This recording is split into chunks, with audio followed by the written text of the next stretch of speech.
Alright, hey, how you doing YouTube? Welcome back to the studio. It's been a minute. I think it's been 4 days since my last devlog, which I'm about to upload, I swear.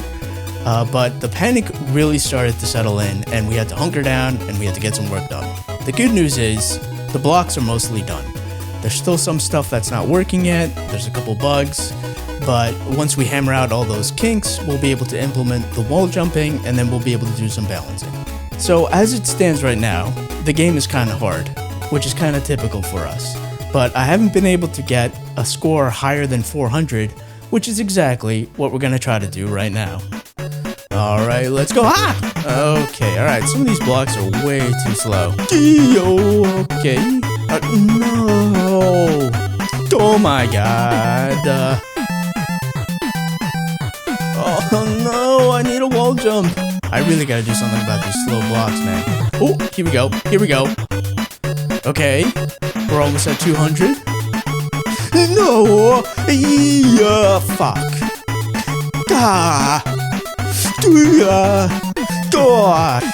These blocks are too fast. Oh my god, okay.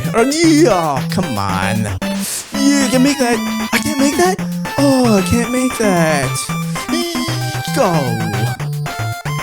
Come on. I need a wall jump. Come on. Alright, this might be it. I'm kind of feeling this. This might be it. Okay, here we go. This might be it. We're past 200. Come on. These slow blocks are killing me. Give me a block. Yo, okay. Alright.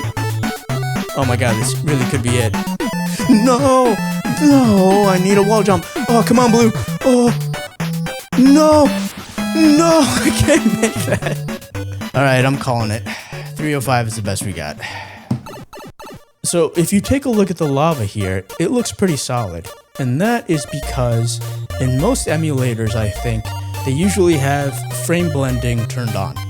But if we turn it off, you can see it starts to flicker.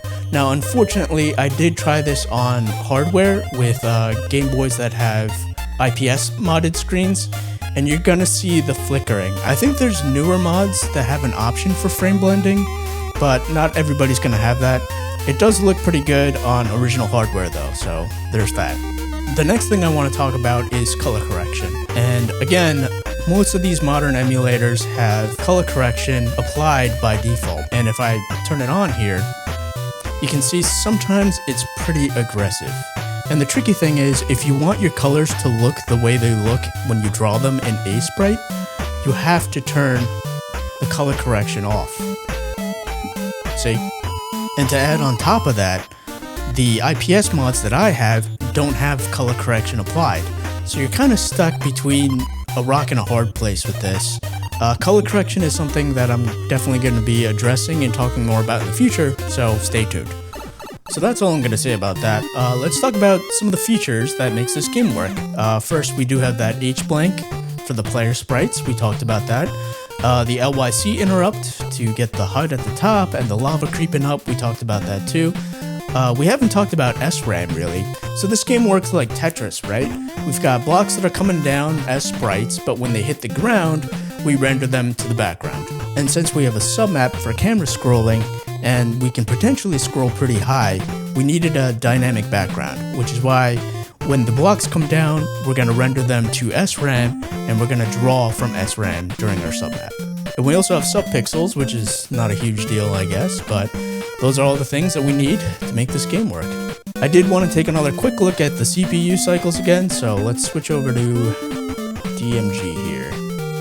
Yeah, so it's not good. It's bad. We're basically using 100% here. So we definitely have to do some optimization for sure.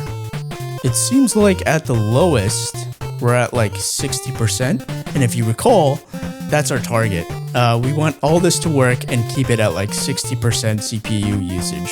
And honestly, I think there's hope. I don't think it's totally out of the question that we can maybe get like 60-65% CPU usage here. The first thing we can do is just basic optimizations. I think we can shave off like 5%.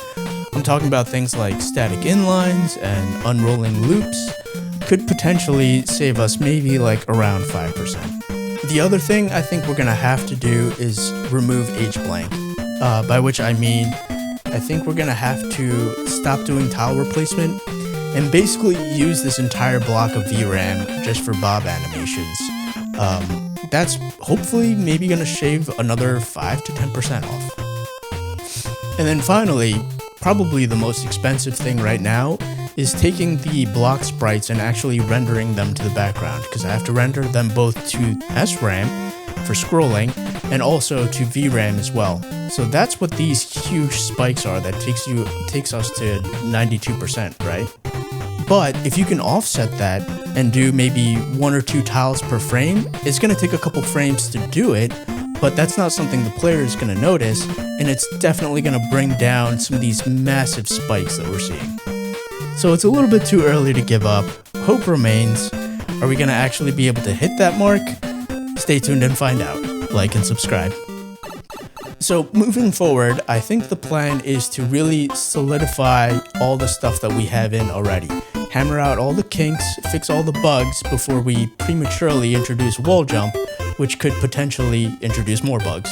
But once we have the wall jump, we can do some balancing, and pretty much I think the core features of the game are going to be in place.